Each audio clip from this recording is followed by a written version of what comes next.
Hey there, YouTube and fellow moviegoers. My name is Eric, and this is my...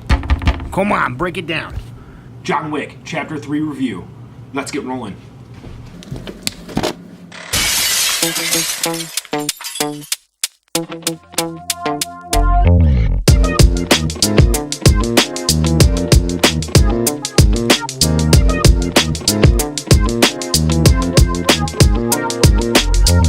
Alright, so I'm in Florida on vacation, so I'm using a little bit of the natural light here to shoot this instead of my traditional artificial lighting at my house.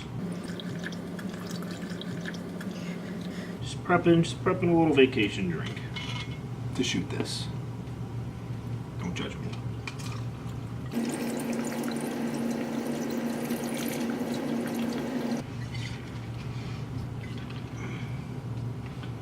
Alright, John Wick Chapter 3. We have a $14 million bounty on John Wick. This is the third movie in this trilogy. It follows John through this journey after a boss's son kills his dog in the first one. He ends up knocking off someone of very high ranking in John Wick Chapter 2. And now we go into John Wick Chapter 3, and essentially everyone who is an assassin around the world is after this guy. We get into a lot more character development in this third movie, because a lot of these individuals throughout the first two ended up helping John, even though he was excommunicado. Now we have to kind of figure out what's going to happen with them and how their stories unfold a bit. The acting's fantastic. Ian McShane, Lawrence Fishburne, and everyone behind him. I especially liked Halle Berry. She was awesome. There was an entire scene where they kind of just scoot Keanu Reeves out of the picture and just had a good chunk of time just devoted to her and her dogs and how they work and they communicate. I think it's just very cool to see on screen the amount of training and time that these actors put into these roles. The main antagonist, and I air quote it because she didn't really do anything. She was the voice for the High Tamer. Her name is the Adjudicator. The actress who played her, she's just a wet blanket.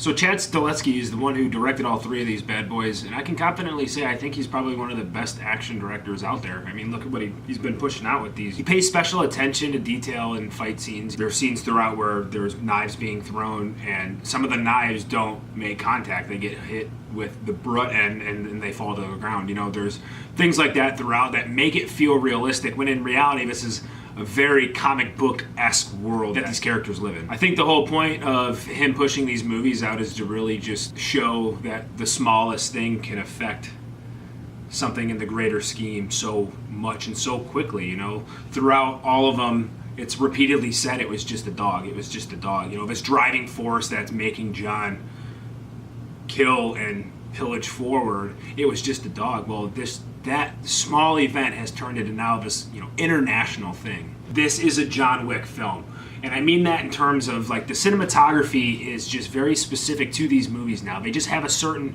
look that set a certain tone, and you can just tell that that's what it is. The coloring in certain scenes bring out certain story points that otherwise might not be there if the keen eye wasn't there to put them in. Also really enjoy again, something throughout all three of these movies, the really long action takes. A lot of films like to shoot action in a lot of quick cuts and a lot of quick takes, and like to stay tight with the camera because it's really challenging to shoot those kind of things. So with this, you could tell the amount of time and training that go into teaching these actors and these professional fighters what they need to do on screen, and they tell it very well through the lens. John Wick 3 definitely carried a darker tone throughout it, and it was really rather long for an action film. There were actually a few of the action scenes that I found myself trying to push them along. Not extremely, I mean, they weren't dragging on too hard, but there were a few that I did feel like were a little pushy. There was a lot of repeating motifs, really interesting when we saw them in the first movies.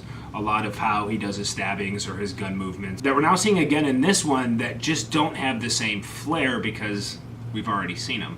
I'm very keen on how weapons are manipulated and handled in film, just coming from a military background. Once again, this movie hits it on the head with reload time and how the amount of ammo that a gun carries. And there was a lot of fitting music with a lot of the gunfight scenes or the hand-to-hand combat that were cued and played on point as the action was occurring, which just is really good in an action film, and I look for those kind of things in an action movie. It kind of puts me in it a little bit more. I wasn't actually entirely sure which scenes were and weren't CGI in this, which is a good sign. I get a little bit worried when these movies keep pushing more movies out, because a lot of times budgets get bigger, the productions get bigger, and then they start throwing in storylines or special effects that seem a little bit too big for what's going on. Fast and the Furious. With this, there isn't that, at least not yet. I do think they're going to continue with this franchise, but in this film, every bit of special effects that they used were very fitting. Even when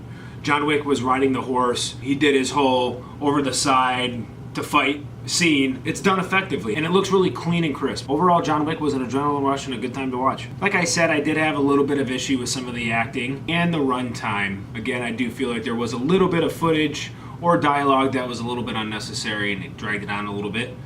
So overall, I would give John Wick 3 a 3-star. I would recommend going to see this, especially if you've seen the first two before. If you haven't, you might not really know what's going on. But if you have and you enjoyed them, I do think you will also enjoy this. I would put these films in order. I think the first, then the second, then the third, from my most favorite to least. Not to say that John Wick 3 is a bad film. Like I said, I do recommend you go see it.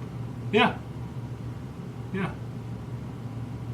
Feeling good. I'm in Florida right now. Go see John Wick 3. Thank you, YouTube. I hope you enjoyed this video. And if you did, please hit subscribe and that little bell so you know when I have new content coming out. I will have a video next week. I cannot tell you what it is off the top of my head right now, but I will have one. So please join me then, and I will see you next time. Thanks, guys.